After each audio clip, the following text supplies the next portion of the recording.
Hello? Yes. Salam. Salam, you are live on air, my friend. Go ahead. You are a Muslim, right? Yeah. I heard you claim in one of your videos saying that Muhammad was not a merciful man, and I want to show you a hadith. Is that okay? No problem. Go ahead, my friend. Okay.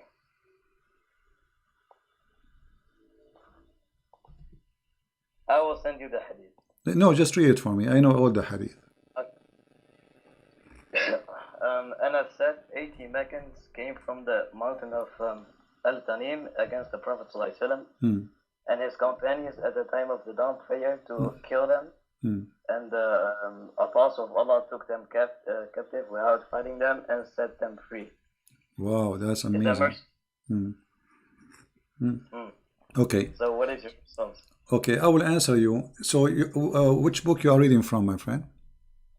Sahih Muslim and Sunan Abi Dawud. Okay, so you agree with those books, right? You approve them. Yeah, but we're talking about this topic right now. I know, but you're approving those books. So you will not say I don't believe in those books. Okay. Habibi, we're talking about this topic. You're talking about what?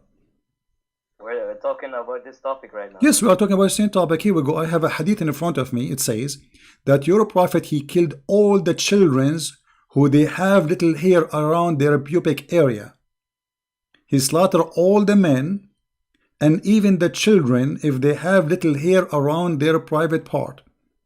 And the hadith is in front of you. And the guy who is reporting this saying, and this is why I was not killed. Little children. Wait,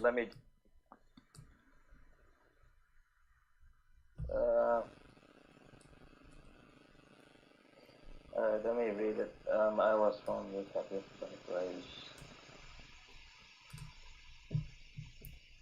Where does it say the Prophet did it? He's saying the way, this is why I was not killed. He killed everybody. Don't you see it, my friend? Yeah, but Muhammad didn't kill them. What do you mean? It doesn't say Muhammad killed them. Okay, so who is the one who was killing them?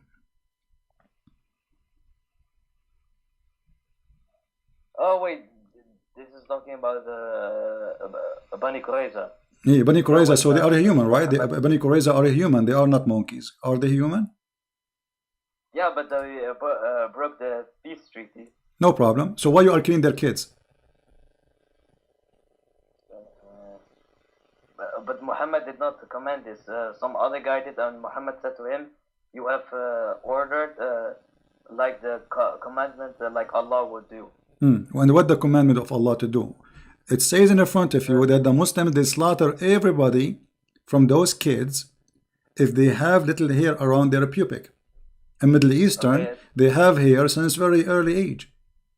Okay, and do you have a problem with that? You are calling me to show me that the Prophet is merciful. Where is the mercy to kill those children? What they did to him, Muhammad?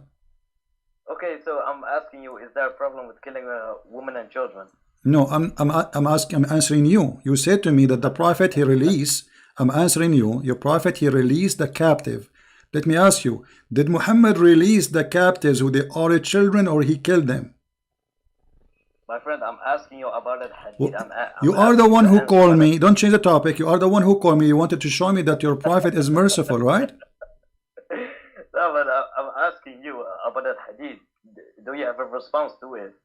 That's all I'm asking. The response is very simple. What you said is not true. Because you are saying he's merciful. That's not true. Because the merciful will not do that. Let me ask you then. Did Muhammad he rape a woman before even she arrived to her house, to his house?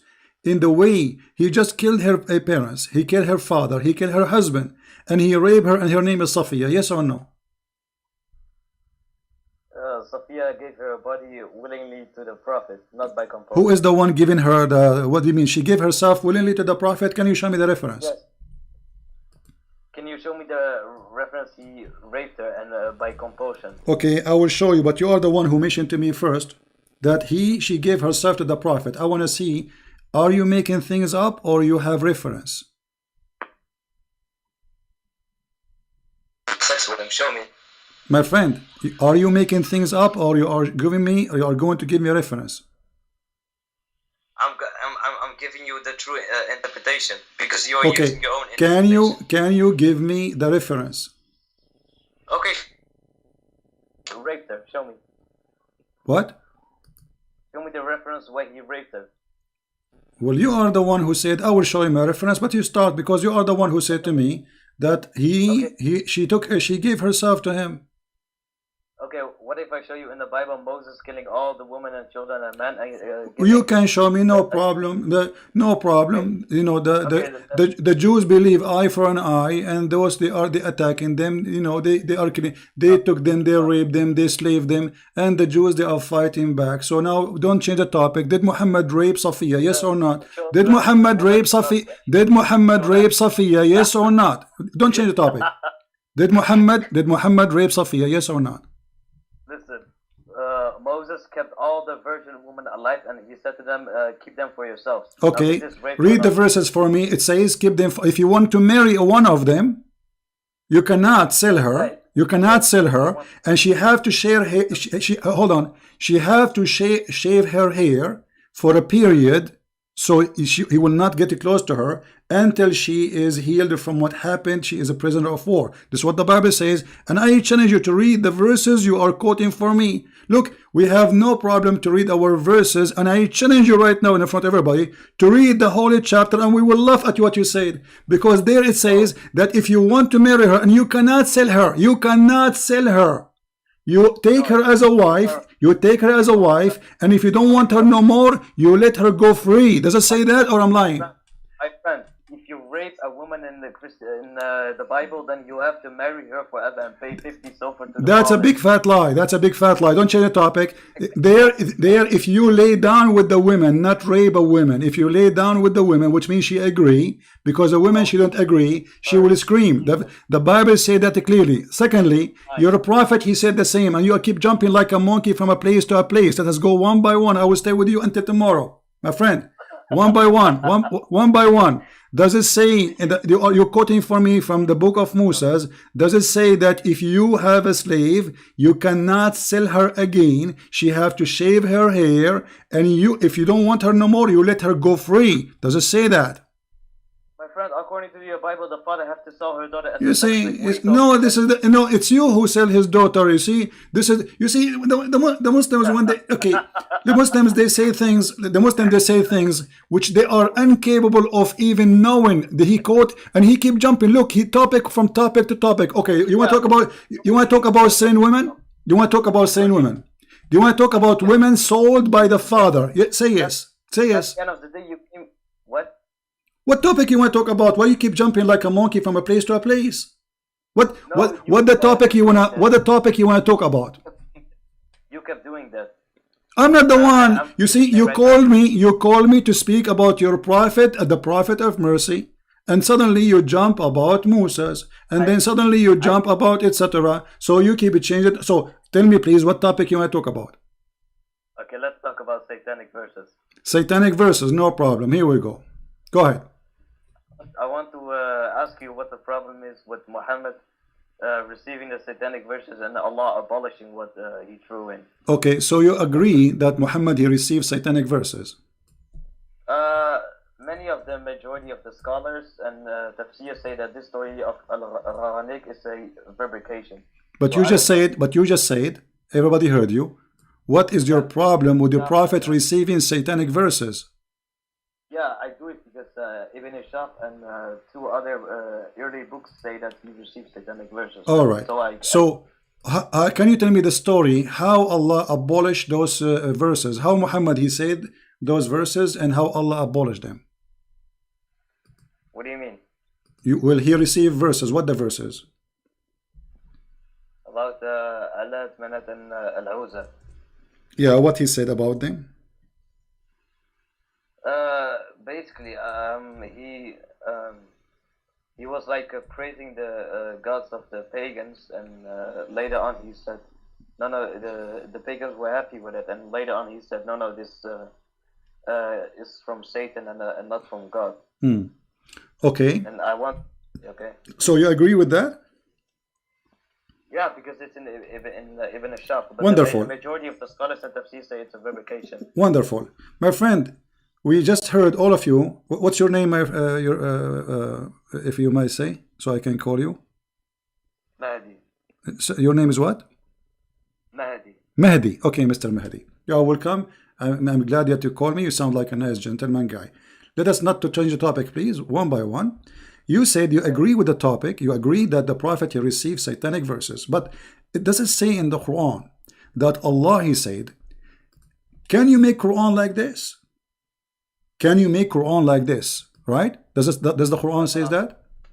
Asking you what the problem is with Muhammad receiving satanic verses. I'm telling you the problem. If the Quran saying nobody can make Quran like Allah Quran, and Muhammad he received Quran from the devil, and he did not recognize that this is not Quran from the devil. That's mean anyone can make Quran, including Shaitan. Yeah, because it was like 3 verses. It's like meaning one verse that. It doesn't matter. It doesn't matter. Muhammad he thought it's a Quran, and Muhammad he recited as a Quran, and the Quran says nobody can make Quran like the Quran. So how the Prophet of Allah could not recognize that this is not Quran? Yeah, because Jibreel, Muhammad thought that he was receiving from Jibreel, but Shaitan, like he was tricking him into receiving these verses. That's wonderful, guys. Shaitan, he tricked Muhammad and he made him receive those verses. How he tricked them? I have no idea. I don't know. I wasn't there. It's not mentioned in the. Is it true that that Shaitan he come to him in the image of Jibreel?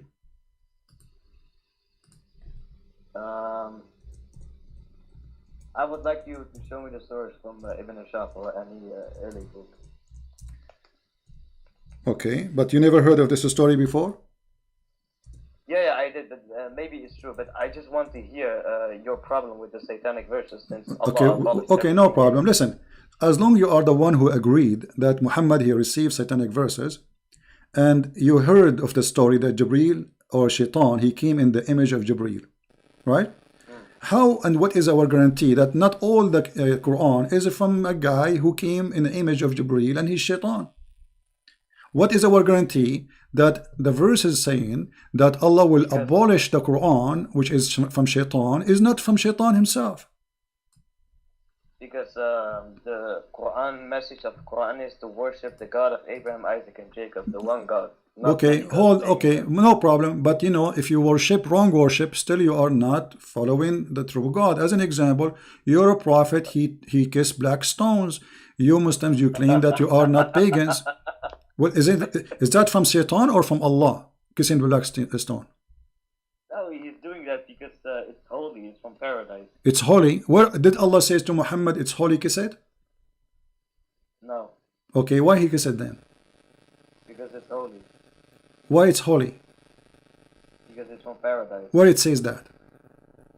It doesn't say that. Where it says that it is holy stone and it is coming from paradise, so we shall kiss it. Where it says that? Did Allah says that to him? No. So who said that to him? No, because in reality it's holy because it's from paradise. Okay. That's the reason it's kissing. So if a stone is coming from paradise, that make it holy. Yes. Okay. So when you go to heaven, you are going to kiss everything in the ground? No, that's different. That's when we are in heaven, but we are talking about the earthly life. What do you mean? We are now in the earthly life. We are not in heaven, so that's different. So what? If it's a stone from heaven, I mean it's a stone, and kissing a stone will make you a pagan person. Let me ask you, did this stone have a duty or it's useless? What do you mean? The stone, you see, we are talking about Muhammad receiving satanic verses, and obviously Muhammad he received a lot of satanic verses. One of them is the kissing the black stone. So this stone, is it useless or useful? If you touch it, then Allah on the day of judgment will forgive your sins. Okay, guys, if you touch the stone, Allah will forgive your sin. All right. The hadith says, if you touch the stone in the Yemeni corner, Allah he erase your sin. How and why Allah will erase your sin for touching a stone? Because that's how Allah is making His creation. If He wants to do that, then He is gonna do that. It's His decision. What? It's a stone. You see? I mean, Okay. how easy it is. Just touching a stone will make me lose my sin. Yes. Okay. Why? What is the logic in that? What? Okay. Okay. Why if you touch? Explain to me why if you touch the stone is going to erase your sin. What will happen exactly? Then on the day of judgment, the stone will Allah will make the stone rise, and the stone will say to Allah, this person, such a person touched me, and then Allah will forgive him and allow him to enter paradise. That's wonderful. So the stone now became a mediator between the man and God. Is that correct? Sorry? The stone is going to intercede for you. Yes. Okay, but isn't it the Quran says in that day there's no intercession?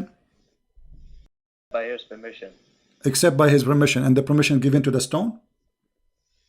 What are you talking about? He gives permission to the stone. He gives permission to Muhammad. Okay, so the stone is a person, because you are saying now the stone is going to speak, and the stone is going to have a tongue, and the stone is going to have eyes. Is the stone is a person? According to the Quran, our hands and feet will also speak. Don't change topic. Is the stone, because you said the stone is going to have tongue and is going to have eyes? Yeah. Huh? Yeah, same for Allah says in the Quran that our hands and feet will, on the day of judgment, will speak. And maybe this is metaphorical, but the stone literally is going to speak, no, correct? It is not.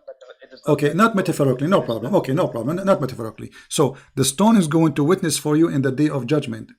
Witness to whom? About what? Isn't Allah knowing everything? Oh, my friend, that is very stupid of you to say. I can raise 1,000 questions for you if you... No, we are talking about making satanic verses. What is my guarantee that this stone story is not from Shaitan? Let me show you something. Did Umar al-Khattab, he say that you are a useless stone, there's no harm and there's no benefit from you? Did he say that? You said if Prophet would have not kissed it, I would have not used it. Thank you very much. But he said, you are a useless, harmless stone. Yes or not? It is not useless. He said that. He said no doubt that you are a stone, can neither benefit anyone nor harm anyone. Did he say that or not? That is not true. It does benefit because Allah will forgive you. So you are saying Umar al-Khattab, he did lie? No. Okay, if he know, well, he said the hadith in front of me, and you speak Arabic. Yeah, but that's Umar ibn Khattab. That's not the Prophet. Okay, but if Umar al-Khattab saying something not true, it's a lie then. No. What do you mean no? Either you agree with him or you don't agree. No, did he tell the truth when he said that? Did he tell the truth when he said that this stone is useless? Yeah, he said that, but the Prophet ﷺ did not say that. Okay, so the Prophet contradict the teaching of Umar al-Khattab, correct? The Prophet's teaching contradict the statement and assumption of Umar ibn Khattab, yes. Okay, so Umar here was lying. No. What he was doing he made his own assumption. Okay, how a person who is living in the time of the Prophet all this time, he thought that the stone is useless, and now he is practicing kissing a stone, yet he knew it's useless. Why? How come none of the Muslims says to him, don't say that, it's useful? Because the stone, it's literally a stone. It doesn't, it will benefit us, but Umar ibn Khattab wasn't talking about this benefit on forgiving sins on the day of judgment. He was talking about the benefit of that the stone is like a stone. It doesn't do anything to anyone. Okay, hold on. He is saying, because the Prophet, he kissed you, I'm kissing you. He is saying you why he is saying it's useless. Kissing you is useless. So this is about now and later. Kissing you is useless. But you said the one who touched the black stone is going to witness for him in the day of judgment. Umar al-Khattab is getting your Prophet busted, saying it's not true. It's a lie. It's just a stone. No, he's making his own assumption. Assumption. So he is making false assumption, correct? His assumption is not true, no. Yeah, it's a false assumption. So let me go. So if we go in the Quran, it says that Allah is going to delete what Shaitan he put in your mouth. What Allah will delete exactly? Everything Shaitan through verses. What everything? How we will know what he will delete? How we will know that this verse itself is not from Shaitan? Because Allah will delete everything. Okay, but how we know? How we don't? If Muhammad here is receiving already satanic verses, that means it's possible. It's possible Allah is not really protecting Muhammad. Do you agree? Because if Allah protecting Muhammad, then how he receives satanic verses? Because in the verse 52 it says tamanna, which means desire and not recite. That's one thing.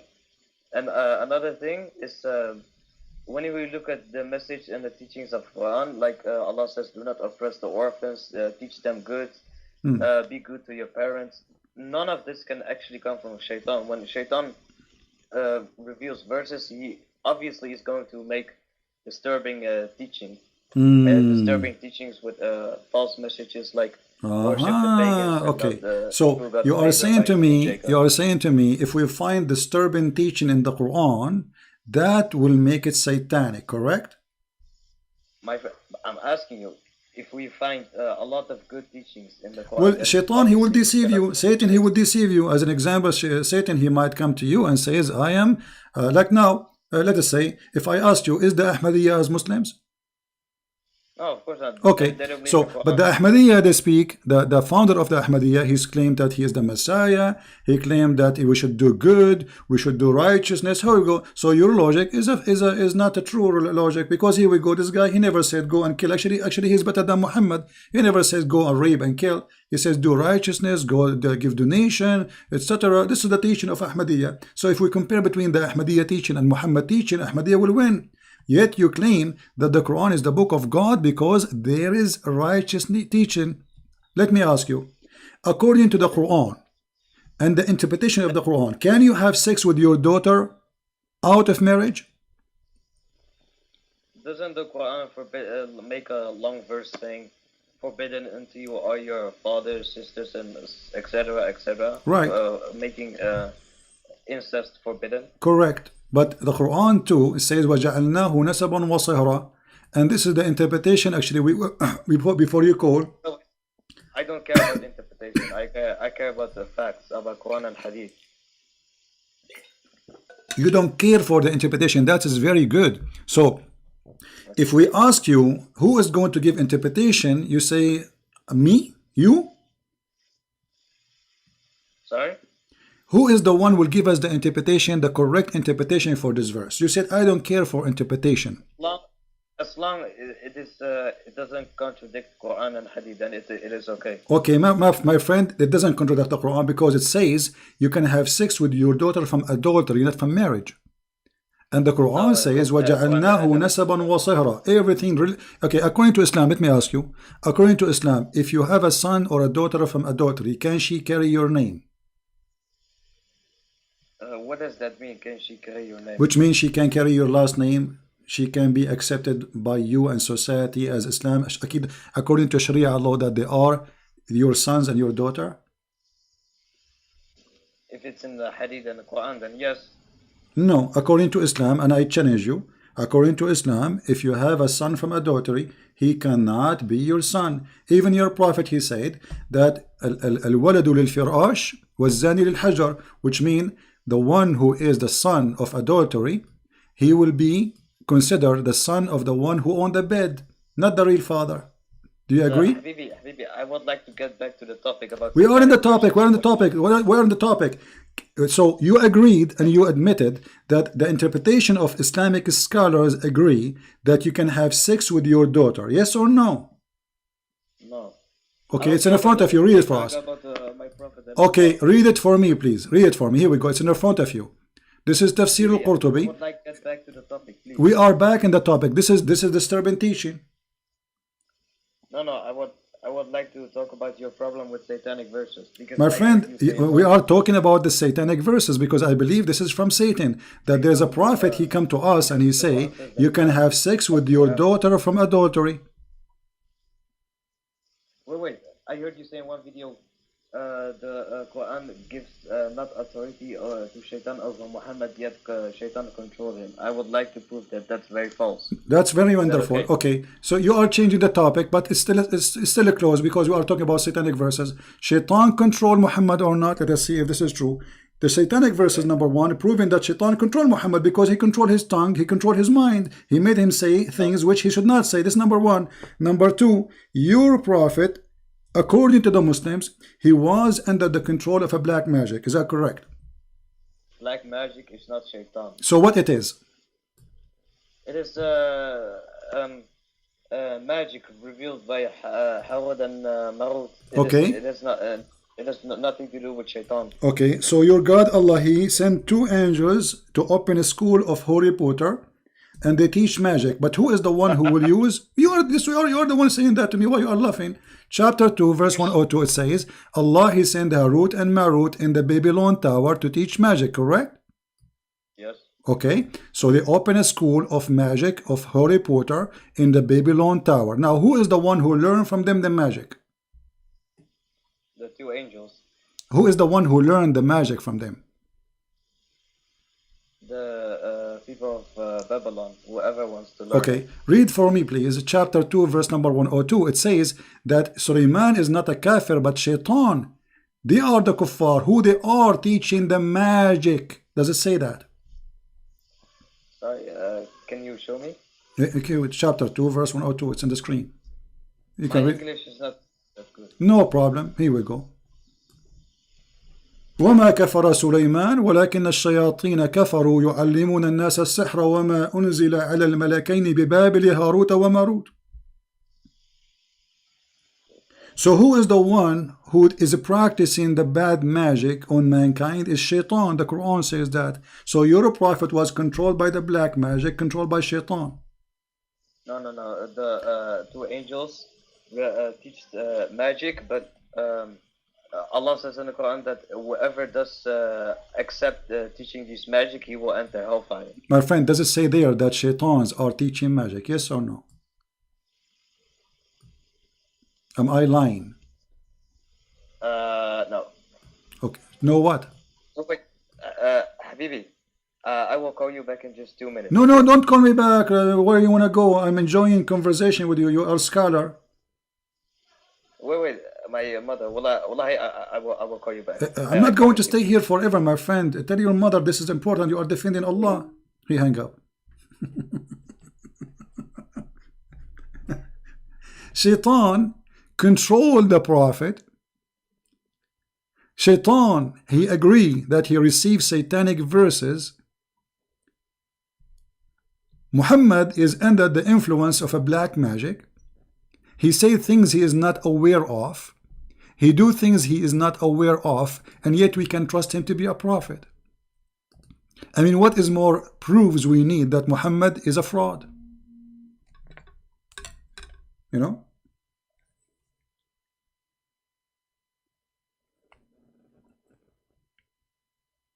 We have a caller. I don't know. This is a different caller. We want to take the same person. We want the same person to call, please.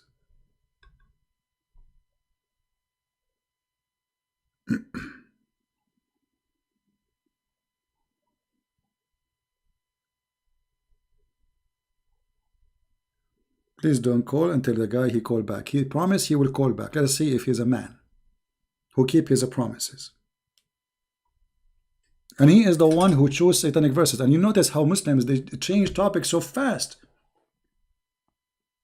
From a place to a place to a place to a place.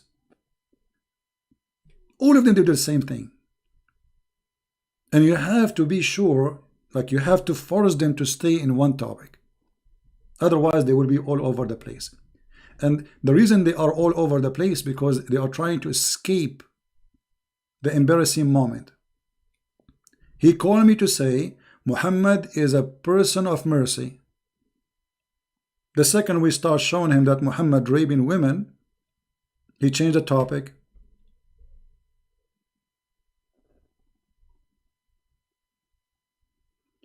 My voice is on and off.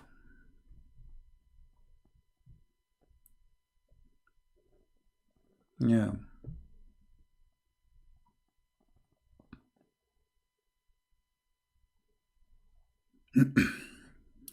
Yeah, I apologize. My voice is on and off because the internet is bad. So you have to be. Here we go. He's calling back. Look like he is keeping his promise. That's good. Hello? Hello? Yes. Yes. Okay. So my friend Mahdi, thank you for calling back first.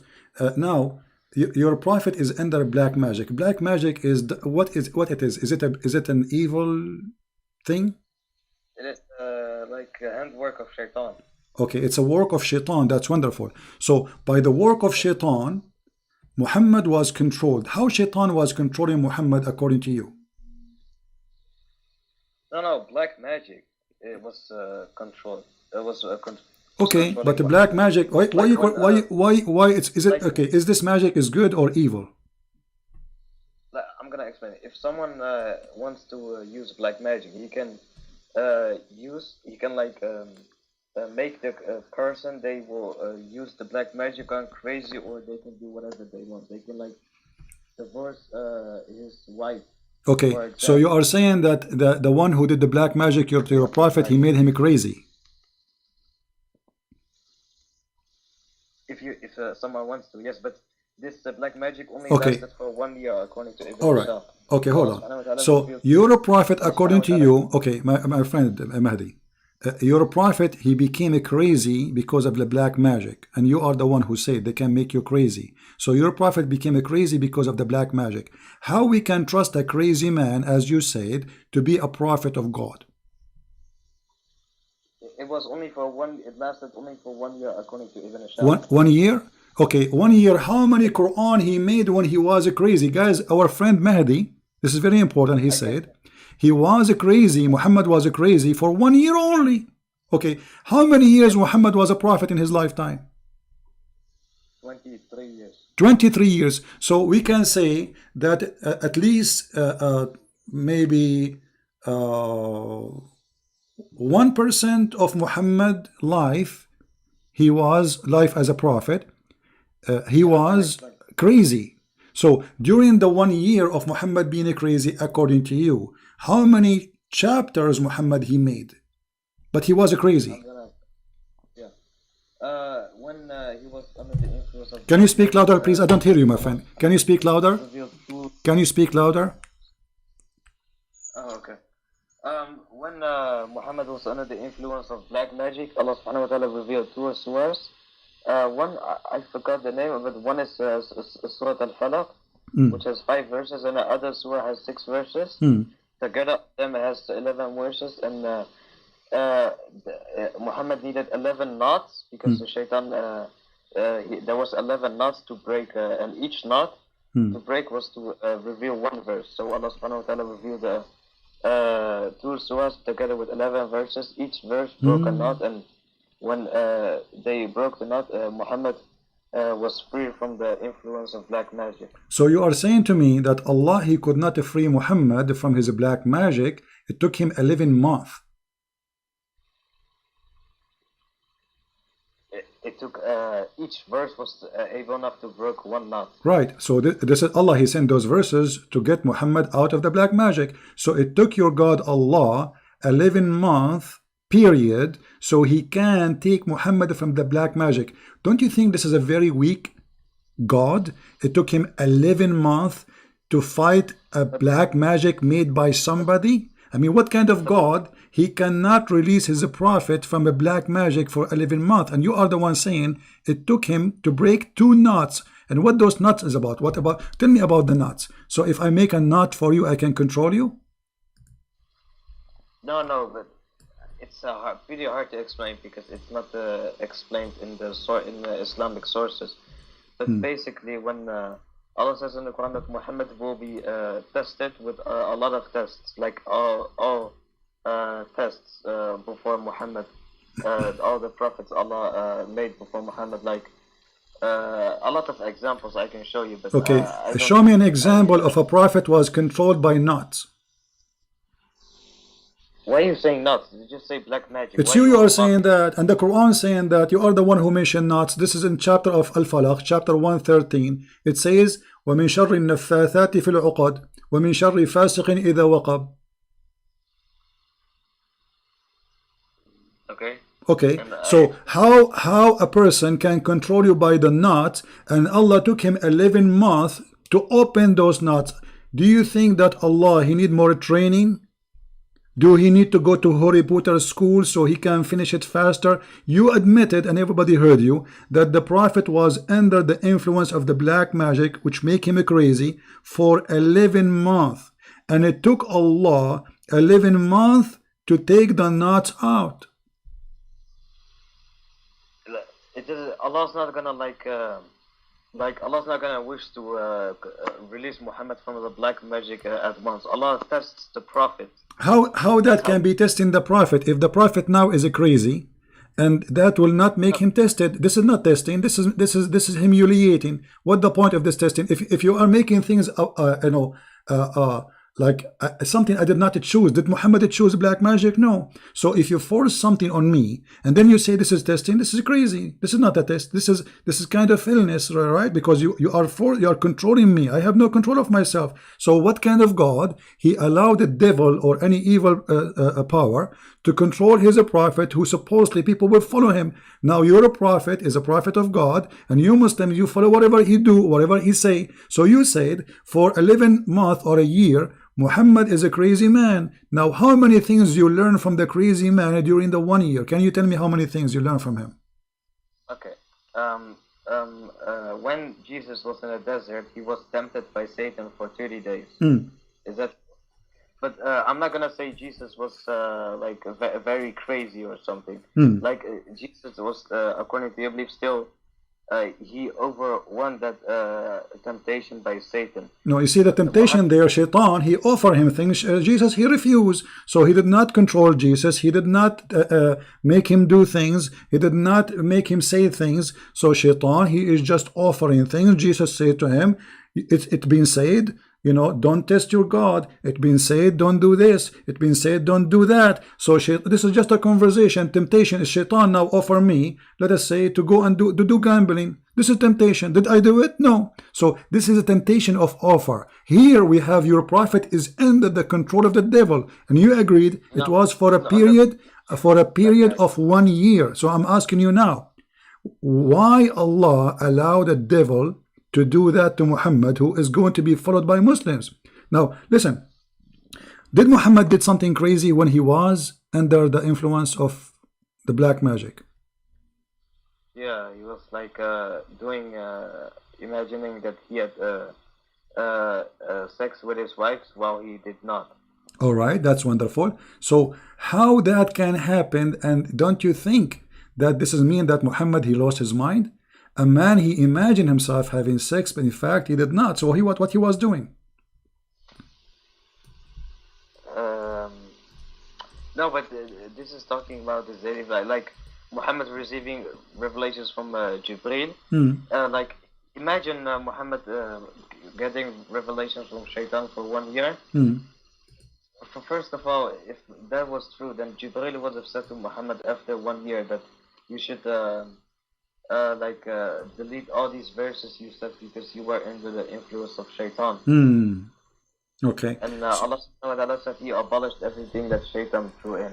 That's so wonderful. Nothing is by That's wonderful. So according to you, that Muhammad was delivering satanic verses for a year, and then Jibreel, he came and he told him, those are satanic verses, we have to delete them because they are bad, they are not from Allah. Okay, how come Muhammad did not notice that this is from Shaitan? I'm not telling you he received revelation from Shaitan for 1 year. I'm saying maybe if, but Muhammad was not under the control of Shaitan. He was under the control of a person casting his spell on Muhammad for 1 year long. Not Shaitan Muhammad getting revelations for Shaitan. But you admit that Shaitan, he gave him revelation, but you do not know. I'm telling you if. What if? No, you said in the beginning. No, my friend, you said in the first thing you said to me when we start this topic, you said that yes, you agree that Shaitan, he gave him satanic verses and Allah deleted them.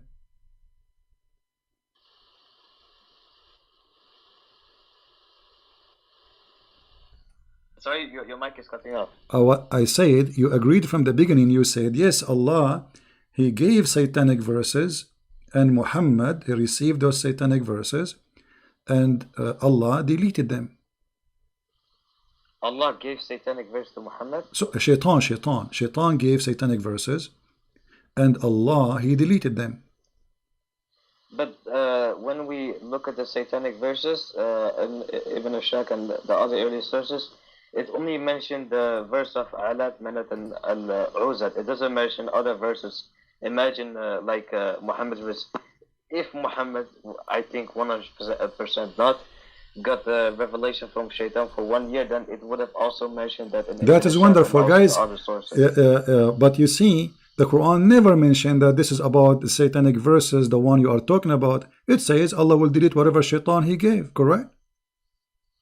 Yes, but when we go to the not interpretation, but like Ibn Sheikh, life of Muhammad. All right. It talks about the verse. So you are basing your belief. You are basing your belief in Ibn Ishaq or in the Quran? Both. Both. So if Ibn Ishaq he said that he received more satanic verses, then we have to accept that, correct? Can you repeat that? If Ibn Ishaq he said that Muhammad received many satanic verses, then we have to accept that. Ibn Ishaq never said Muhammad. Okay. Well, the Quran said that Muhammad he believed that the sun set in murky water. Why Allah will say such a stupid thing? This must be Shaitan. What do you think? Okay. Does the Quran say that the sun sets in the murky water? Yes or no? In the Quran, don't you know?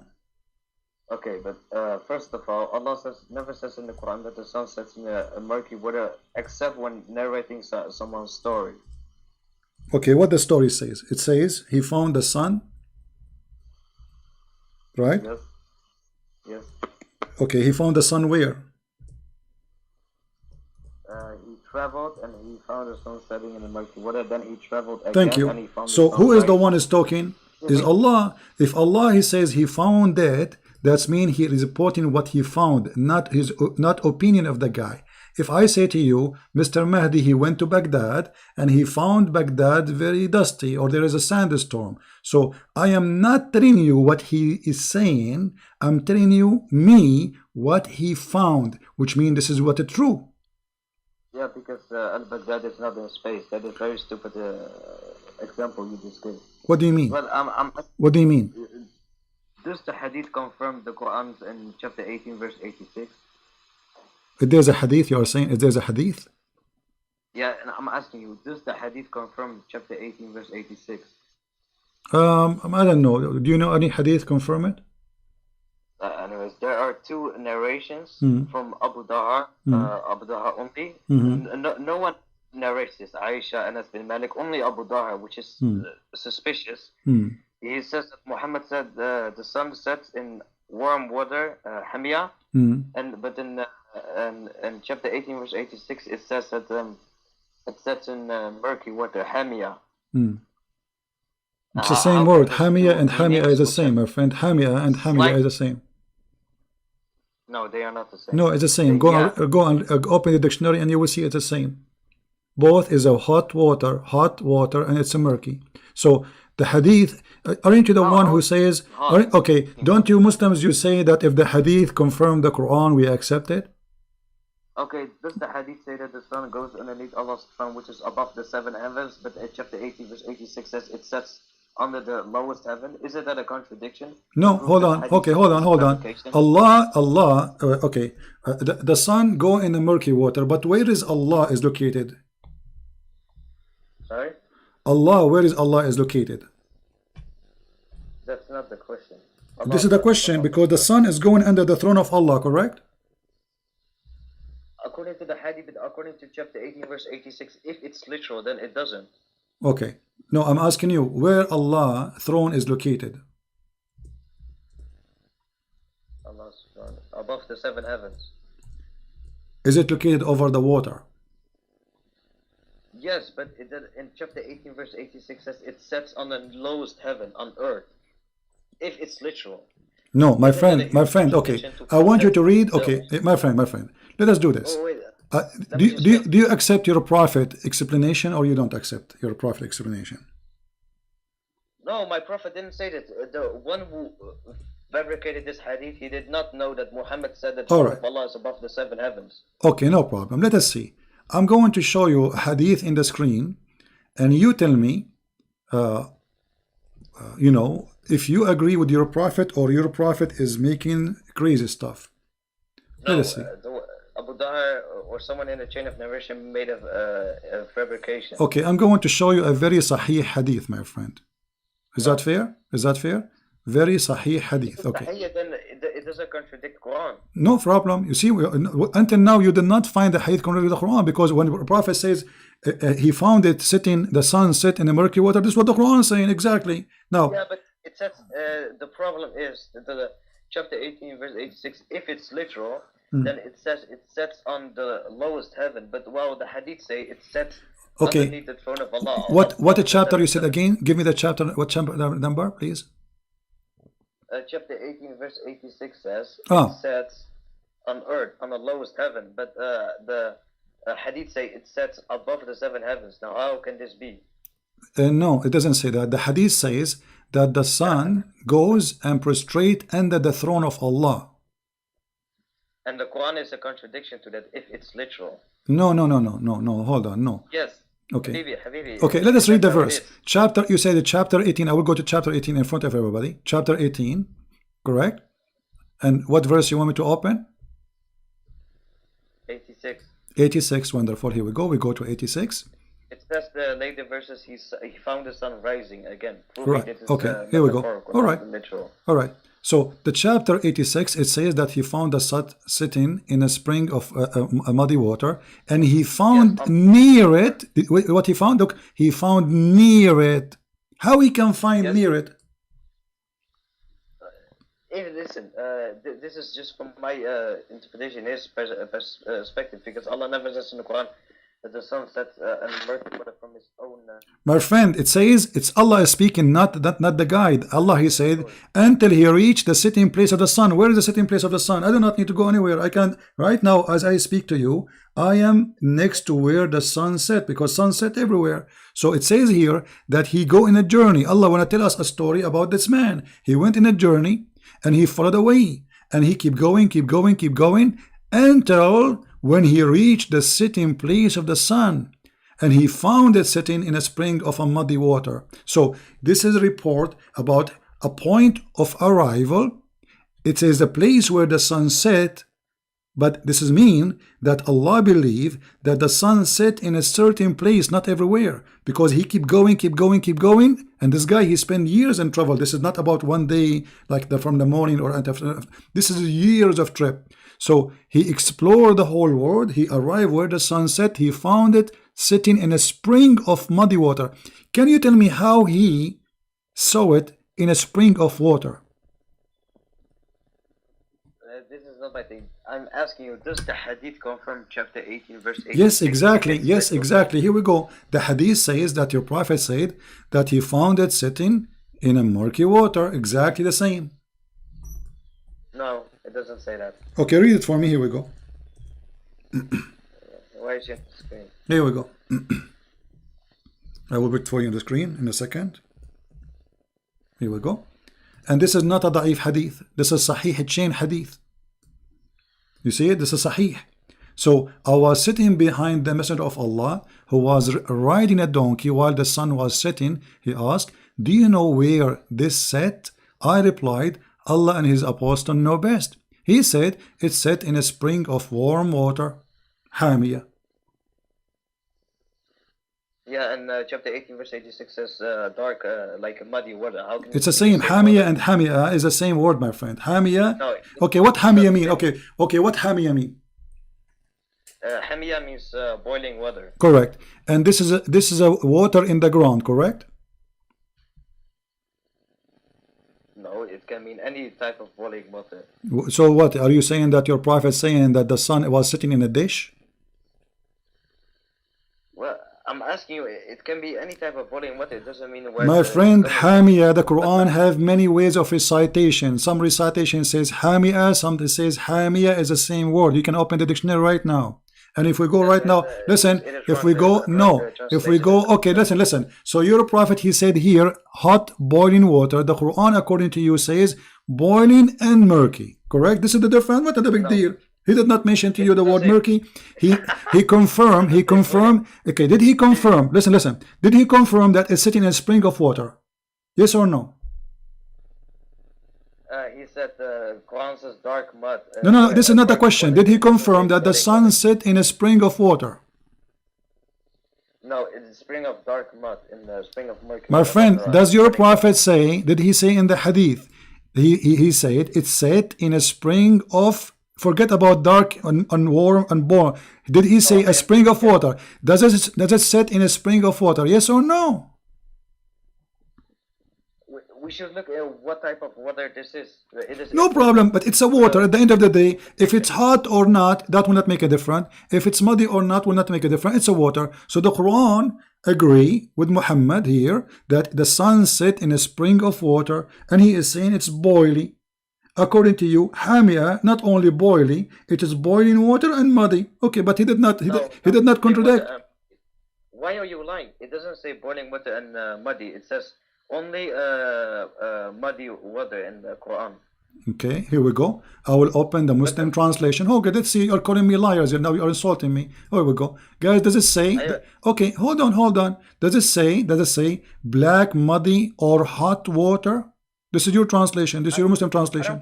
I don't care about translation. I am not English good. It doesn't matter. The translators, they are Muslims. So you are calling me a liar. What about we open the interpretation? My friend, I know Arabic. It's like saying. Saying what? You're giving me stupid. I know what the word hami means. Okay, what the word hami mean? Listen, Habibi. What is the word hami?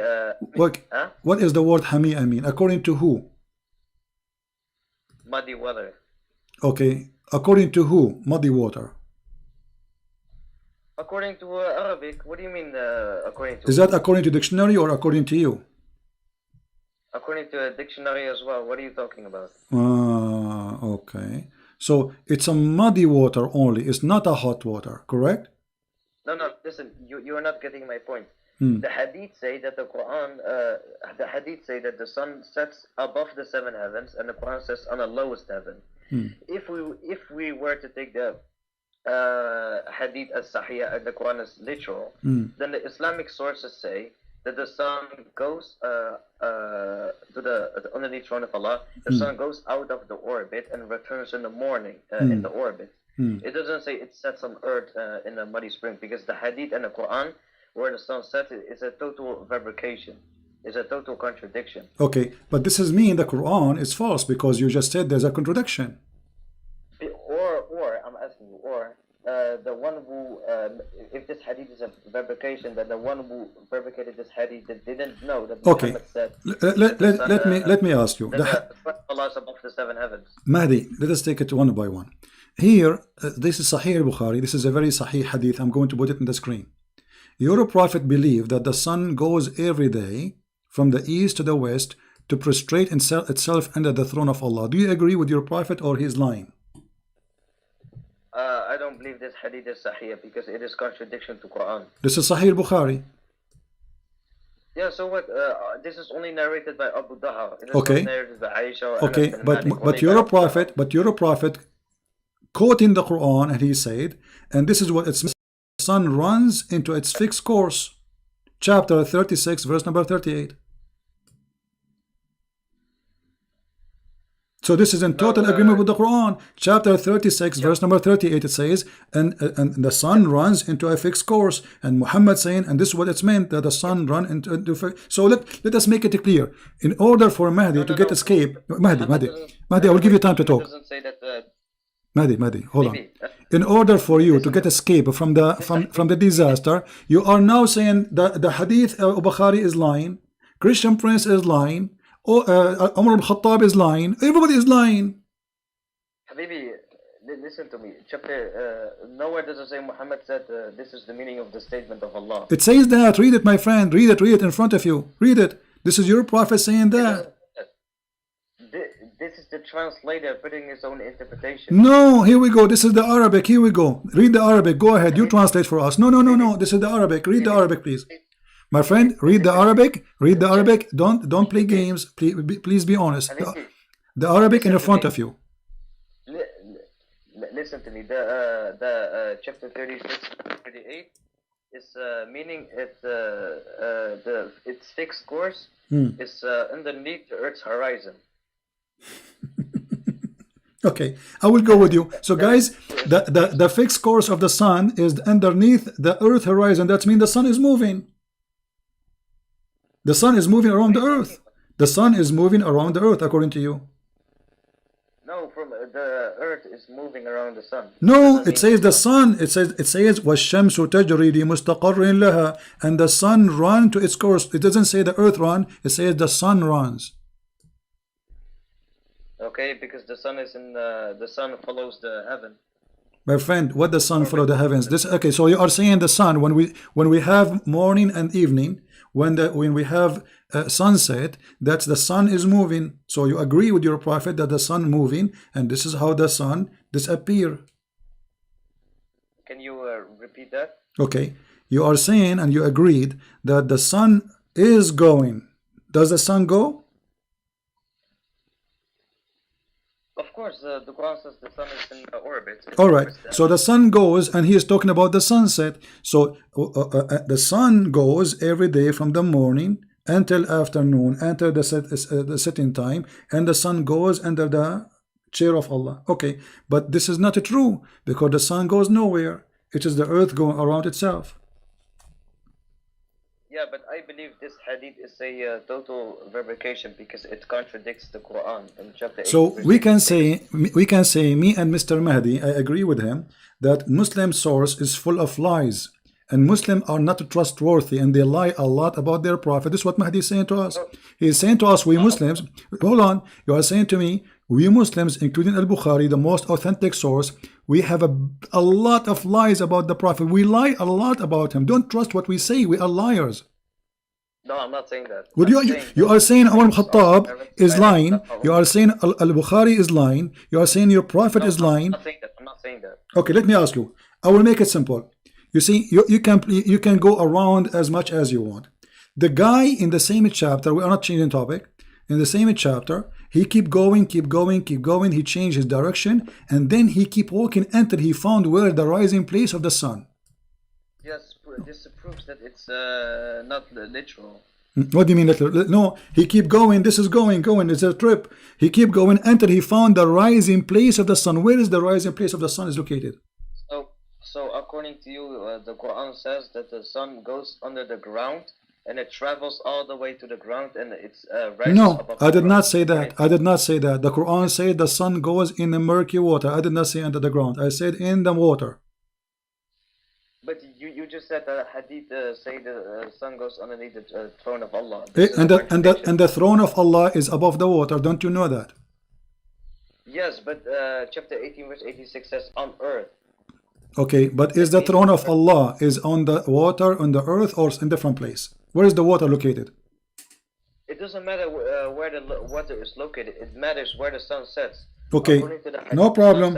Where is, okay, no, it's matter. The throne of Allah is located where? Is above the water. Where is the water located? It sets above the seven heavens. My friend, no, hold on. The throne of Allah is upon the water. Where is the water? Is in heaven or down in earth? The heaven, the throne of Allah is above the heaven. So in the heaven, Allah throne over the water in heaven.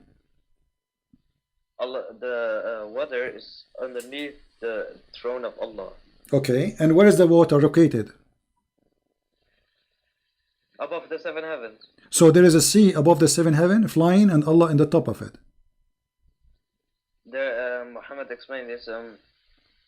We got the first heaven, second heaven, into the seventh heaven, and above that is water, and above that is a throne, and above that is Allah. All right. So according to you, here we go. You see, we are coming to a conclusion now. According to you, that the sun is going to a place, and that is a water under the throne of Allah, and it take a bath, and that throne which is above the water, and but this water is not in the ocean, this is in the sky. This is what you are saying, correct?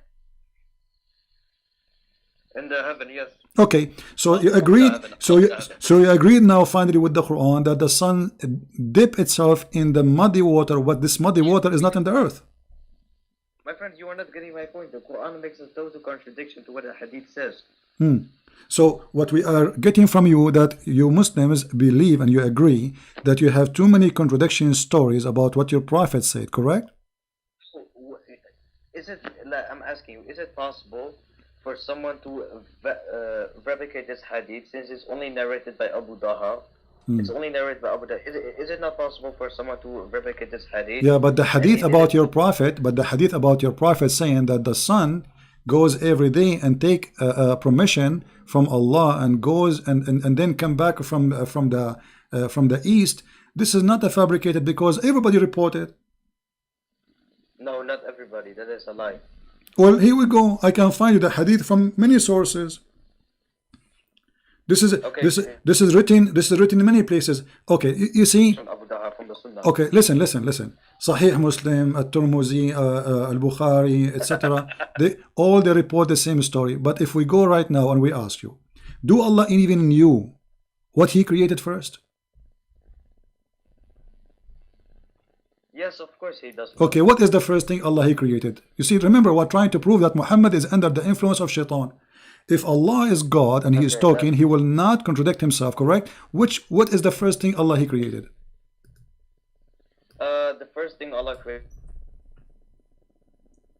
I did not hear you. Then the earth, and then the 6 other heavens. The heaven and the earth, correct? And then the 6 other heavens. All right. So let us go in order. After Allah He created the earth, what happened? What is next? I mean, the earth is created now. And then what is next after He created the earth? Fashioning the one heaven which existed before the heaven into 7 So heavens. He did not finish the earth and He go to heaven? What are you talking? Listen. Which one He finished first? Okay, let me make it simple. Let me make it simple. Which one Allah He created first? The water, the trees, or the stars? Mahdi, let's make it simple. Which one Allah created first? Yeah. The water, the trees, or the stars? We're talking about earth and heaven, right? Yes. Which one Allah He created first? The water, the trees, the grass, the substance of the earth, or the stars? I think I got a hadith for that, with Muhammad saying, Allah created the mountains on Sunday and the earth on, meaning the ground, on Monday, and then I think he said the trees on Thursday, and then the light on Wednesday. Okay, so the light was created at the end. At the end? Almost, because here we go. This is the hadith you are quoting for me from Sahih Muslim. It says that Allah He created the clay on Saturday, correct? And He created the mountains on Sunday. So do you agree with this? Of course. Okay, and then after He created the trees in the mountains in Sunday, He created the trees in Monday, and then He created the entire labor in Tuesday, created the light in Wednesday, which means after He finished the earth, He went and He created the stars, correct? Let me read this. The mountains is the first, trees is the second. Then Allah says He finished the entailing labor. In English means He finished everything else, the hard work. So first the mountains, then the trees, and then He finished everything else. And then He started to create the light, which in my understanding is like Allah created the light, like just not with the creating stars, but there's 2 interpretations for this. The sun and the moon. No, tell me. Don't escape that, please. What does light mean? He created the light in Wednesday. Don't tell me it's not what light. What is the light for the earth? The sun and the moon. Okay, so it is the sun and the moon. Okay, no problem. So Allah, according to you, and you agree with this, that the first thing created is the clay in Saturday, then the mountains, then He created the trees. And after that he created the light and the stars. Well, that's wonderful. But let us go to the Quran and we will see that Muhammad must be receiving satanic verses. Because Muhammad, Muhammad says, here we go, chapter 79, verse number 27. You can open the Quran from your side. It says, أَأَنْتُمْ أَشَدُّ خَلْقًا أَمِ السَّمَاءُ بَنَاهَا رَفَعَ سَمْكُهَا وَسَوَّاهَا وَأَغْطَشَ لَيْلَهَا وَأَخْرَجَ ضُحَاهَا. And then read the translation. Are you more difficult to create, or the heaven he constructed? He raised it high, and he has equal order it. Its night cover by darkness. He created the night and the day. And after that he spread the earth. And after that he made the grass and the trees. And after that he created the mountains. So this is totally different order from the hadith. Which one you take now? Which is different. It says he darkened its night and extracted its brightness. I believe that this is talking about the stars and not talking about sun and the moon. Okay, isn't it no, it says وَأَخْرَجَ ضُحَاهَا. ضحاها. You know what duha mean? What duha mean? When the sun is what? Come on, you speak Arabic. What duha mean? So don't tell me it's about the sun. So he here speaking about he created the heaven, he raised it above, he made the night and the day, and after that he made the earth flat, and after that he made the water come and the posture of the earth, which means the grass and trees, and after that he put the mountains. But this is totally the opposite order from the hadith you said you agree with. Let's see, the hadith it's well, you don't have to mention the heaven, because it says here he darkened its night and brought out its brightness. I believe that this is about the stars. My friend, is the sun is a star. It says duhaha. What the word duhaha mean? Yeah. It doesn't say the sun. It doesn't say Shamsu. Okay, he says he created the light in Wednesday. We have only one light. He's talking about how he created for us what we have. What is the light we have in the earth? Is the light of the sun, maybe the light of the moon. Yeah, but the Quran doesn't say the sun for the light and the sun, the light for the okay, earth. no problem. But when the light is created, you see the Quran says clearly that the first he created it was the heaven, and then after that, after he created the heaven, he lifted up, and then after that he made the day and the night, and after that he made the earth flat. Correct? The day and the night. Where do you read that? It says in chapter 79, verse number 30, 29, 28. It's in front of you. 27. And then after that, he put the mountains. So here the mountains is coming at the end. In the hadith, the mountain coming in the beginning. Here the water is coming as... Let me read that.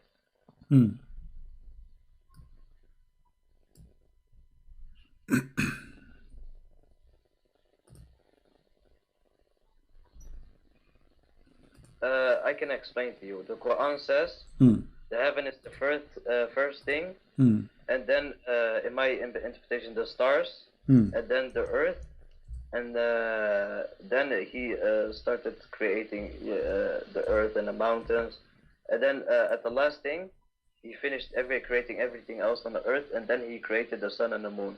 Okay, wonderful. So which one do we accept now, the hadith or the Quran? Because I just told you both. You have to listen to what I say. No, I did not listen to what you say. What you are saying to me, it's not the hadith saying, listen carefully. The hadith saying, Allah he created the clay in Saturday. The Quran saying the first Allah he created is the heaven. No. Are you trying to make a contradiction? The reason why the hadith say he created the earth on the which day was it? Saturday. The reason why the hadith mentioned this before it, as example in chapter 41, verse 9 to 12, is because the 6-day creation in Islam is not the heaven and the earth and the sixth heaven. The 6-day creation in Islam is Allah creating the earth first, and then fashioning the heaven which already existed before the earth into 7 heavens. That is the 6-day creation in Islam. So when the hadith mentioned the 4-day creation, like the mountains on Saturday, the mountains on Sunday, earth on the Saturday, okay. it mentions the 6-day creation. Mahdi. So we will not be confused. I'm going to type in the screen. I want you to make it clear for me. I'm going to type number 1. Tell me what is number 1 Allah He created. I will type it in the screen. I will take a snapshot, so later you will not say I said that, you did not say that, or you didn't understand me. So we can be clear about what you say. So I'm going to ask you now, what was number 1 is created? Number 1. Hello? Yes, what was number 1 Allah He created? We will go like this. Number 1, number 2, number 3 in details, and we will take a snapshot so we will not be confused. What is number 1? The heaven. Heaven. Okay. The stars. Okay, number 2 is the stars. Correct? Okay.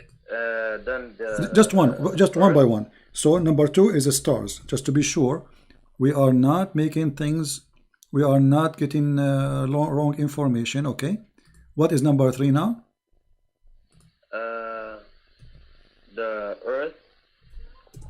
What earth? All earth, or what exactly? The earth in the 4-day creation. Okay, earth in 4 days of creation. Okay, in 4 days. Wonderful. All right. Now, what is number 4? The sun and the moon. Number 4 is the sun plus. The sun and the moon is like created in the same period in the earth. Yeah, we don't care. I'm just asking which one is first. You said the first one is the heaven. Then Allah He created the stars. Then Allah He created the earth, and then in 4 days, and then Allah. The hadith basically mentioned the earth being created in the same period with the my friend, don't explain to me now. I want you to give me the orders. When you say the earth is created in 4 days, what do you mean the earth is created in 4 days? What is exactly created? Everything in the earth? Substance, as the Quran says. When the mountain was created in this chain in front of us, when the mountains was created? I think you should write on number 3. Okay. Earth, sun, and the moon. Let me erase number 3. Okay, number 3. Let's just make it larger. Number 3. Okay, so number 1 the heaven, number 2 the stars, and now number 3 is what? The earth, moon, and the sun.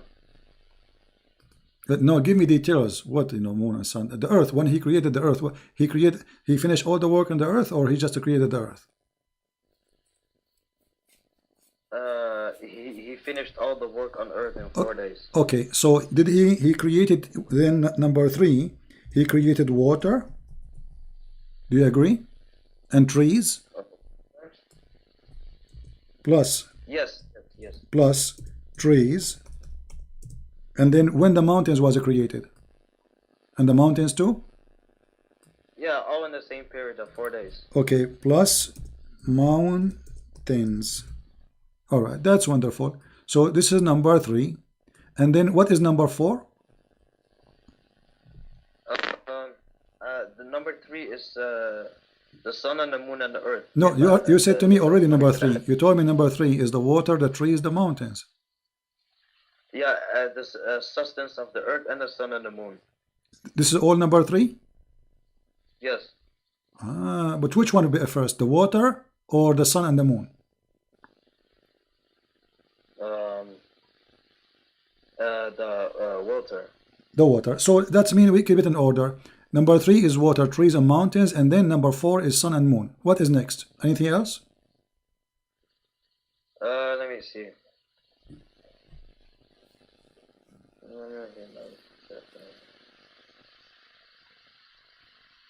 And then the 7 heavens. This is number 5, 7 heavens? Yes. But I thought you said number 1 is heaven. Yeah, but the heaven first, and then after the earth, he fashioned the heaven into 7 heavens. All right. So guys, this is the order, and everybody my witness. Do you have another thought before we go? No. No, you are sure? Yes. Okay, I will take a snapshot.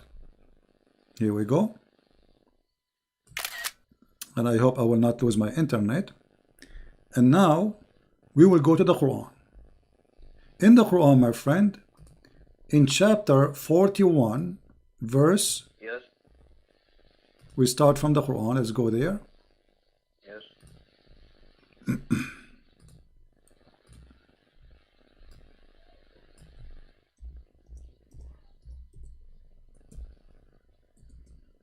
Allah subhanahu wa ta'ala fashioning the heaven into no problem. Just wait. Heavens, just wait. Just wait. Just wait. Just wait. Everybody saw what you said. Yeah.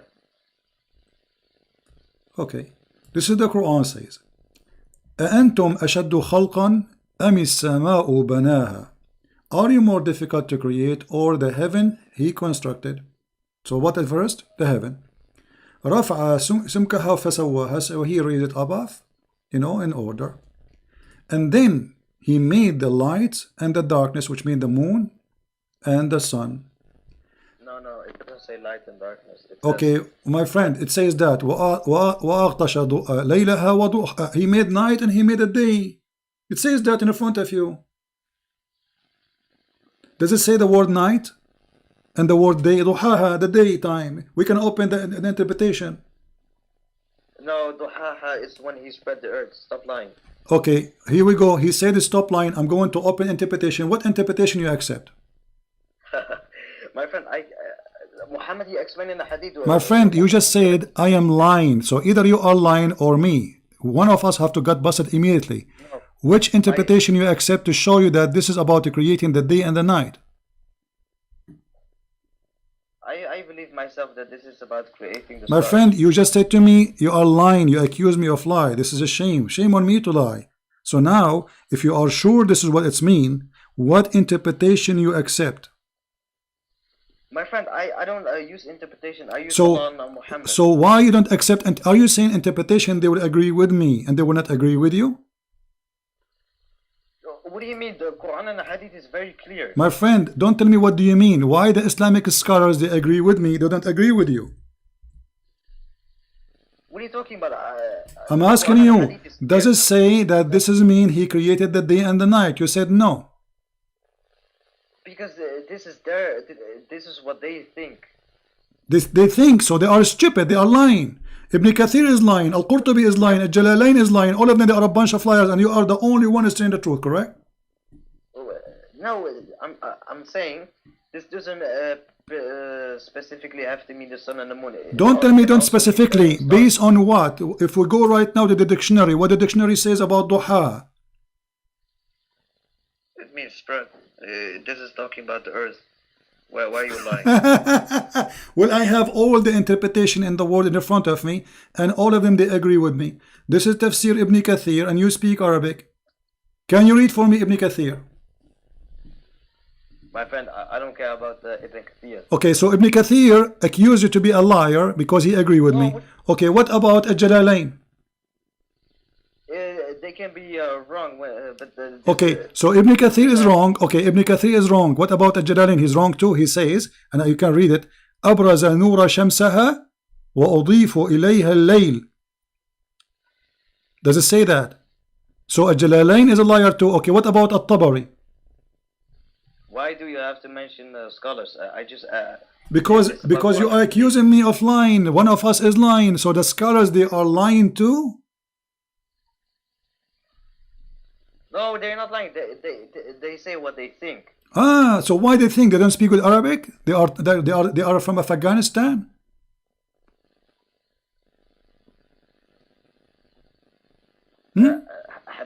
Habibi, can you please show me from Don't say my love. Don't say to me my love. I'm not your love. You see, you are. It's very embarrassing that you are the one who accused me of lying. The fact you are lying. All the scholars agree that this is the day and the night. And look what happened now. Look what happened. Hold on. You are the one who said, and I'm going to put what you said about the order of the creation. And I'm so glad I took a snapshot, because you will swallow your tongue in a second. And already you are doing that. You are saying, no, this is not the day and the night. It says the day and the night. Look what you said. You said number 1 is the heaven, number 2 is the stars, right? And then in number 3 is the water and the tree and the mountains. Let us read the Quran.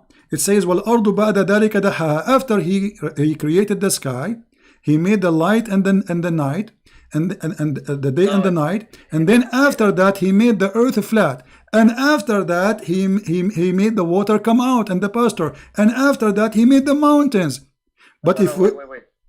It doesn't say after he spread the earth and after that he brought out its It says after that. It says وَالْأَرْضُ بَعْدَ ذَلِكَ دَحَاهَا. What بَعْدُ ذَلِكَ mean?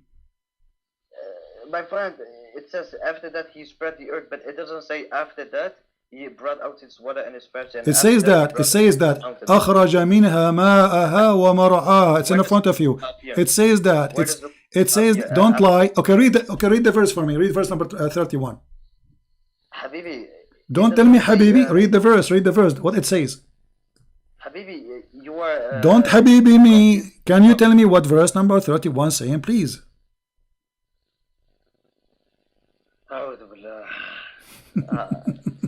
Now I understand why scholars like Muhammad Hijab do not debate you. Muhammad Hijab is a scholar. Muhammad Hijab is an idiot. You know more than him. You are more brave than Muhammad Hijab. Do he dare to call me or let me even talk to him? He don't dare. You are more brave than him, and you are now getting busted like Mimi Hijab and the rest. This is why he don't call me. He's smarter than you. Muhammad Hijab is smarter than you. He did not call me. He did the right thing. You now getting yourself busted. You said this verse doesn't say the water and the pasture. It says in front of you. Read it. What the word mar'aha mean? Grass and trees. What the word water mean? Ma'uha. So why you are lying? But it doesn't say night or day. It says... it says night and days. It says night and day. I mean, it says he darkened its night and brought out its brightness. My friend, I showed you all the interpretation. Name one for me. Agree with you. Just one. We have thousands of scholars interpretation for the Quran. Can you find me one agree with you? Just one. Okay. Mimi Hijab, I agree with you. He's a scholar. According to you, Mimi Hijab is a scholar. Mimi Hijab, he don't have a high school in Islam, you idiot. What's wrong with you? Mimi Hijab is a scholar now? Okay, listen. It says that and after... No, hold on. You said Mimi Hijab is a scholar. What is the education of Mimi Hijab in Islam? Do you have a degree? No, so how he became a scholar for you? So you are saying to me now, Mimi Hijab is smarter than Al-Bukhari, smarter than Ibn Kathir, smarter than Al-Jalalain, and he knew better, and you are following him. So now you are worshipping Mimi Hijab. But here we go, I'm showing you the reference. This is Al-Jalalain, this is Ibn Kathir, this is Al-Tabari, this is Al-Qurtubi. What about Al-Qurtubi? What's wrong with Al-Qurtubi? You think he's bad too? Okay, now can I finish? Okay, go ahead. It says after Allah constructed the heaven, He raised it and He darkened its night. But it doesn't say after that He darkened its night. If this is talking about the sun and the moon. It doesn't say after that? No, it does. It says and. Okay. Here, you see, let us see when the word after started. It says here, and after that, which means everything before it was before. And after here is after, correct? Do you agree? So from verse number 27 to verse number 29, it was before, and then after that, he start working in the earth. Do you agree with that?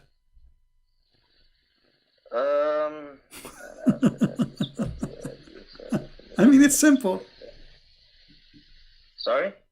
It's very simple. Does it say in verse number 30, and after that, which means whatever before happened, it was before.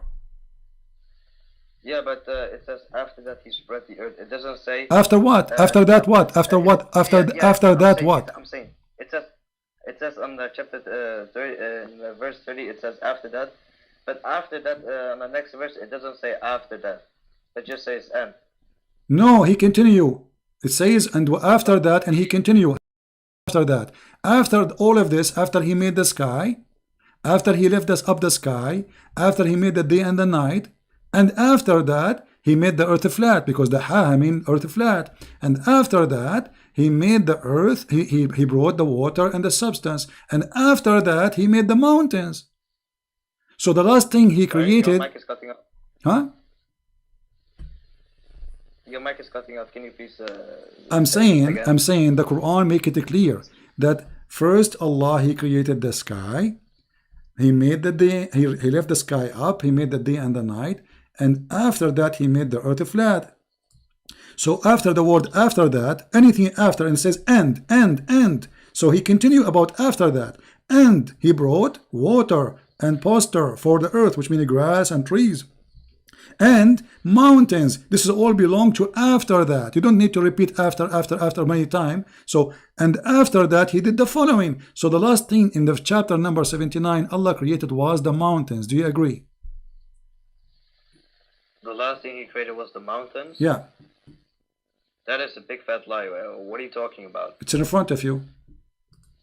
No, it doesn't say then he created the mountains and that was done. Creation. Okay. Done. The verse here, does the chapter speak about the creation of the whole universe? Yes. So here it says, Allah, he created the heaven, verse number 27, and then he left it up, and then he made the day and the night, and after that he made the earth flat, and after that he made the water and the grass and the trees, and after that the mountains. So what is the last thing was?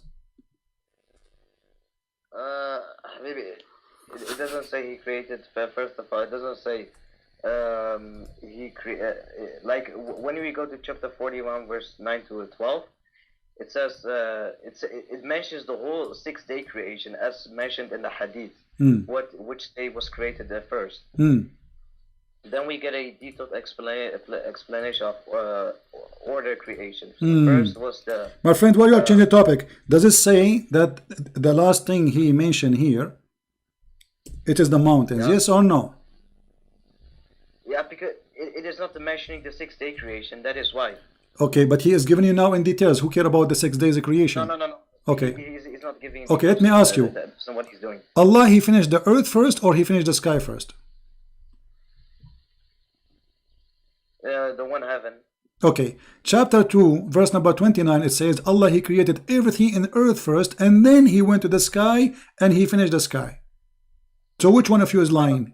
It doesn't say that. It says that. He created, listen, Habibi, listen to me so I can explain. Okay, go ahead. It says he created the earth, and then he went to heaven. Okay, so and what he did?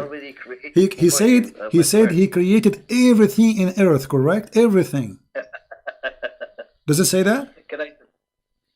Yes, of course it says that. Okay, so let us make it clear, guys. It says that. Take note. He agreed finally. It is he who created everything in the earth, and then he went to the sky, correct? Yeah. Okay. He went to the heaven, so the heaven was already created. No problem. But what he did, but the heaven was not finished, correct? No, it was finished.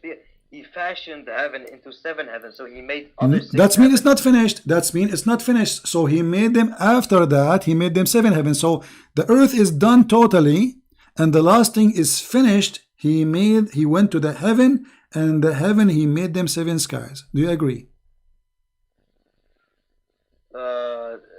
First was the heaven, then the earth, and then the 6 other heavens. Where's the scientific mistake? Okay. So now let us see. According to you, Allah created the heaven first, then he finished all the earth, then he went back to the heaven and he finished the heaven, correct? Then he made other 6 heavens. Okay, that's wonderful. If we go in hold on,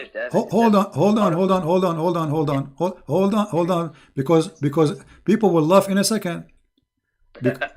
People will laugh at what you said in a second, because the Quran said that Allah, when he went to the sky was a smoke. There was nothing. The smoke is referring to the nebula, because no problem. Okay. All right. Hold on. Look at this. Allah, he made mountains. This is chapter 41, verse number 10. He placed mountain in the earth. So there's earth and he placed mountain. Do you agree? Yes. Okay. And he made all the substance of the earth in 4 days, which mean water and trees. Do you agree? Yes. Okay. At this moment, there was nothing in the sky. Do you agree? Because it was just a smoke. That was heaven. That was heaven. Yeah, there's heaven, but it was a smoke. But it was a smoke. There's nothing. There's no stars. Okay, listen. No. There was nothing in the heaven. Yes or no? To make it simple, there was only a smoke. Yes or no? No, I'm gonna explain to you what the smoke is. Okay, what the smoke is? It says, it doesn't say after he went to the heaven, he created or he constructed the heaven. Because when we go to chapter 79, verse 27 to 30, it says, the heaven which was constructed and raised. So the heaven was constructed and raised. The reason why Allah says smoke is because according to scientists, after the Big Bang, the heaven was in a state of smoke in a nebula, which is smoke, a gas for billions of years. That is but the heaven is still constructed and raised, like the Quran says. Okay. So now what is the answer? There was when the heaven was a smoke, there was a stars or not? Yes, of course. There was a stars. Okay, that's mean that. Okay, guys. Yes, of course. He said when the sky was a smoke, there was a stars. So Allah is a liar because the verse after. Look how you get yourself busted. The verse after he says, and then he complete and finished them from his creation, and he created 7 heavens, and then he decorated them with the lowest lamps. Do you see it? It doesn't say then. It says that. This is by order. Then read with me carefully the translation in front of you. Listen. This is your Muslim translation in front of you. You lied. You said that when the sky was a smoke, there was a stars already. But look what the Quran is saying.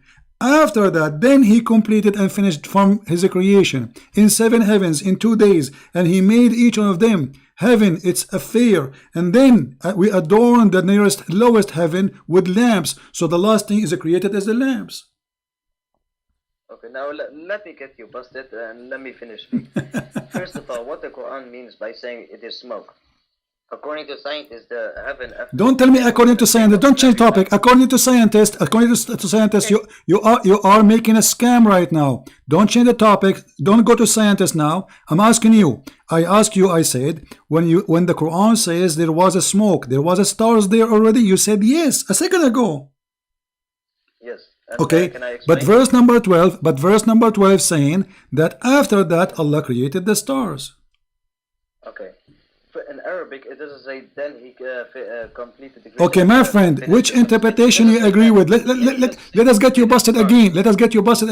Which interpretation agree with you? Which interpretation agree with you that this is not about that this is stars are created now after he went to the sky and the sky was a smoke? There was nothing in the smoke. Which interpretation agree with?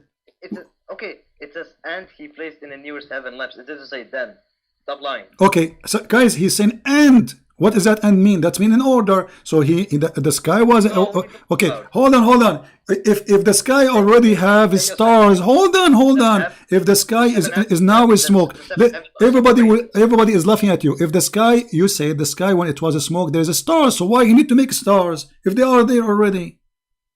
Because every star has its own age. One star is 1 billion years. But they are there. He created them already. The verse saying the sky was a smoke, and then this is your Islamic translation. Then he completed. It was not completed, and he finished them. And what he did in 2 days, and what he did, he made each heaven its affair. And what he did else, we adorned the nearest lowest heaven with lamps. This is the last thing to be created. Can I explain? You did already. Let me explain, Habibi. Calm down. Let me explain. It says then he finished the 7 heavens in 2 days, and he made the heaven. He placed in the nearest heaven stars. They are separated. Completing the 7 heavens in 2 days and the stars. They are separated. I can prove that easily from Quran because chapter 2 verse 29 says he created everything on earth and then he finished. Then he rose to the heaven and created the heaven in 2 days. It doesn't say and the stars. Okay. They are separated. He created okay, no problem. No, who said we are saying separated? We are saying that they are done in order. They are not separated. He's working now in the sky. He is working now. Okay, let me ask you. Why the Muslim translator he said then he completed? Why he's saying then? He's lying? Because it says in Arabic thumma, and it says in Arabic. Okay. Okay, so what thumma mean? What thumma mean in Arabic? It says it means after that. Okay, no, what thumma mean? What thumma? No, don't tell me. Tell me what the word thumma, how we use the word thumma in Arabic. It's talking about the heaven and not the stars. This is another question. Yes, no problem. The heaven was a smoke. I asked you, when the sky was a smoke, there was stars there? You said yes. Because the smoke thing is still means the heaven is constructed and built, as mentioned in the Quran. Okay. The reason why Allah said smoke is because after the Big Bang, the heaven was in a state of smoke for billions of years. So my friend. First of all, you are trying to. We are going to talk about the Big Bang after we finish with this. Let us focus in this, because the Big Bang will make everybody laugh at Allah, because Allah, he says the earth and the heaven, they were one piece and he split them. So there was earth and there was heaven. And you are the one who quote for me the hadith that Allah created first Saturday the clay. What Big Bang?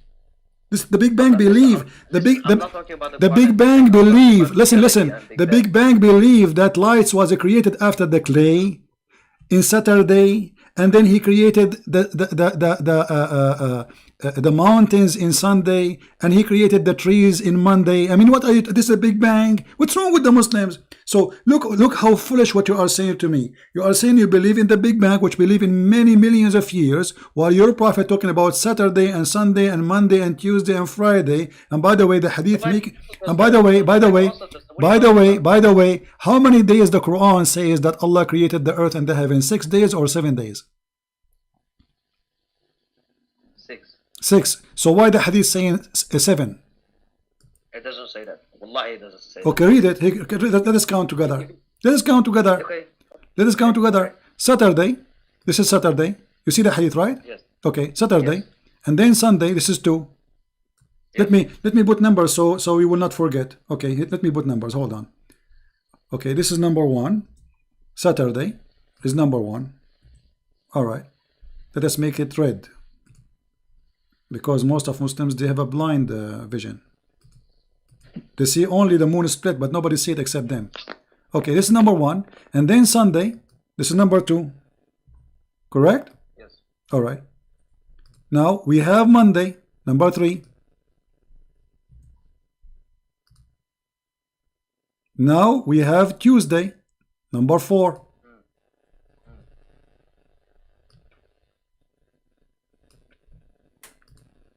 Now we have Wednesday, number 5.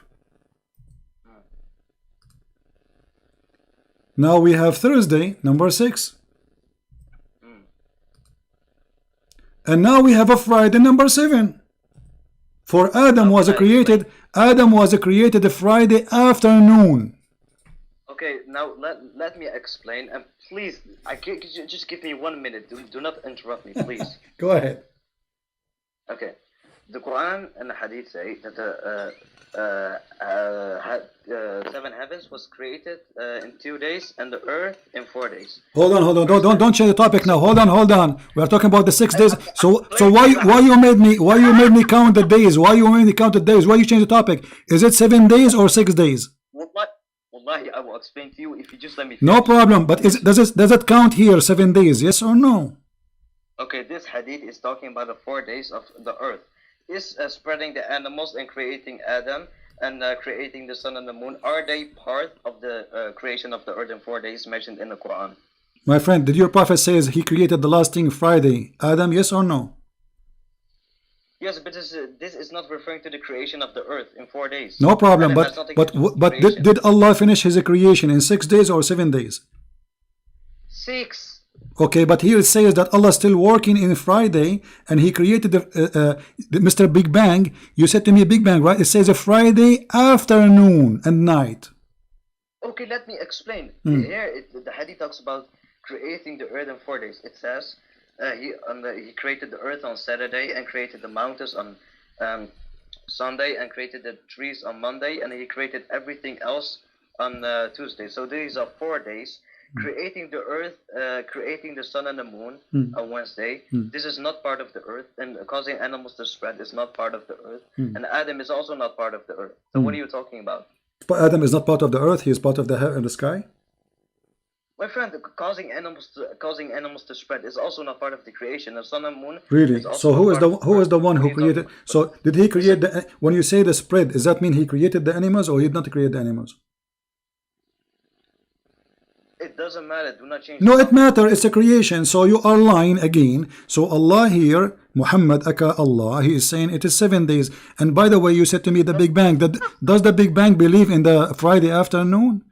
The scientists, they say that there is Saturday and Sunday and Monday, and Adam was created on Friday afternoon. That's what the Big Bang people say. Listen, the Quran says that the earth is created in 4 days. Yes, it's causing animals to spread in the sun. Okay, hold on. The Quran doesn't. The Quran doesn't say that. The Quran says that Allah created the earth in 2 days. No, listen. Let me get you busted. The Quran says Allah created the earth in 2 days, and then He created whatever in the top of the earth in 4 days. Yes or no? This is referring to the 4 days in one period at the same time. How you know that? If it is the same time, why He's dividing it? Listen, because the hadith confirms. Okay, no problem. You know what? I will go with you. You are trying to get away. Let us make it simple. Which one Allah created first, the trees or the stars? Give me an answer, final answer. Trees or stars?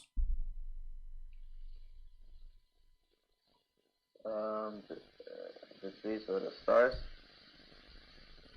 The stars, every star has its own age. One star is 1 billion, one star is 10 billion. So don't tell me 10 billion, 9. Either tell me, listen, which one Allah created first, the stars or the water and the trees and the mountains? Which one come first? See, you're changing topic again. I'm not. This is the topic. We are talking about this for the last hour, my friend. What changed the topic? What Allah created first, the stars or the water, the tree and the mountain? Those are in the earth, water, tree, mountains. Which one Allah created first? You keep changing topic, man. We are not changing topic. This is the topic. What's wrong with you? This is the topic. We are talking about this for the last hour. You are saying I'm changing. Which one Allah created? You are afraid to answer. No, I'm not afraid. Okay, give me the answer then. You are a Muslim. You are a Muhammadan who worship Muhammad, who kiss a black stone, who go around the stone. Can you tell me, please, which one Allah created first, the stars or the water and the tree and the mountains? Please. Final answer. No games. Just why need Habibi? Why you don't tell me? Is it a problem? It's a problem, obviously, because there's a contradiction. Which one Allah created first, the stars or water and trees and mountains? Let me read the sources first. No, don't tell me. We are reading this for the last hour and you are playing games. I want the final answer. You are playing games. Which one Allah created first, stars or water, trees and mountains? First of all, if Allah says, then He created the stars, that would have been that would have been, if Allah says He created all the stars in the same period, that would have been a mistake, because every star. My friend, don't tell me mistakes. I want the correct answer. Forget about the mistakes. I want the correct answer. Which one Allah created first, the stars, which is in heaven, or the water, the tree, and the mountains? Stars. Okay, guys, did he say the stars? Thank you very much. The stars was created first. But if we go in the Quran, we see that the last thing after Allah He finished the earth, it was the stars. Not what you are saying. Here we go. No, it doesn't. No, don't play games. Everybody is laughing at you, my friend. Everybody is laughing at you. Here we go. Allah He finished everything in the earth. This is chapter number 41. He created the earth in 2 days, and then He made everything in earth, including water, mountains, substance, etc.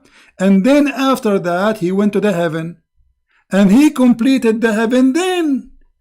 Thank you for calling me. You got your prophet busted. No, but it doesn't say then he created the stars. It says that. It says that. It's in front of you. Then he went up to the heaven to do what? The heaven was empty. There was only a smoke. And then, read carefully. Then he completed. Just go. You see, I hang up on people because I'm wasting my time. Don't make me hang up because you're not being honest. It's in front of your eyes. Okay, let me explain. You're not letting me explain. What explain? You were explaining for the last hour. You got yourself busted. It says in the front of us, then he completed and finished. And what he did, how he completed, he created the stars. No. It doesn't say that. He completed it by creating the 7 heavens only. Does it say he created the stars then? No, it doesn't say then. Okay, read it. Okay. Allah is mentioning in order, right? Allah, he mentioned in 4 days I made the earth, and then after that he went to the sky, correct? So what happened after he went to the sky? Tell me. After he finished the earth, then he went to the sky. What happened after he went to the sky? Tell me, please. The reason why Allah doesn't say then he created the stars is because Allah is aware of the stars. Every star has its own age. So this is not the stupid. This is not. Don't play games. I'm asking you. After Allah, he finished the earth. He went to the sky. What he did exactly? After he finished the earth, according to the Quran. He finished the 7 heavens into 2 days. And what he did? And what else? And what else he did? Let me finish. In chapter 2, verse 29, it says, after he created the earth, he went to the heaven and made the heaven into 2 days. It doesn't say, and he made the heaven into 2 days, and after that he created the stars. Why are you lying? So which one he created? So okay, hold on. You said, and after that he created the stars, correct? No. You just said that. You just said that. You just said that yourself. You just said that yourself. I'm saying it doesn't say that. You should listen clearly to what I said. Okay. So hold on. I'm going with you. Everybody is laughing. We are dying at your lie. Desperately trying to defend. Look, it says here that Allah, he finished everything in the earth, and then he went to the sky, and the sky was a smoke. Okay, after then, what happened after that point? Then what Allah he did exactly? Count for us things, please. I'm going to type them in the screen. After the word then, what Allah he accomplished in the sky? I'm going to type them one by one. Go ahead. Start. He made 7 heavens, and then he did nothing. 7 heaven. What about the stars? My friend, every star has its own age. What are you talking about? This is not the question. What age? Listen. What he did after he made the 7 heavens? What he did? Nothing. But the verse saying he created the stars. No, yeah, but it doesn't say then he created the stars. The reason why Allah says and he created stars is because Allah is. Filthy liar. Don't call me again. You see? I gave you more than 2 hours from my life, you liar. And when I say what interpretation you like me to read, they agree with me you don't want interpretation. For you are a fraud like your prophet.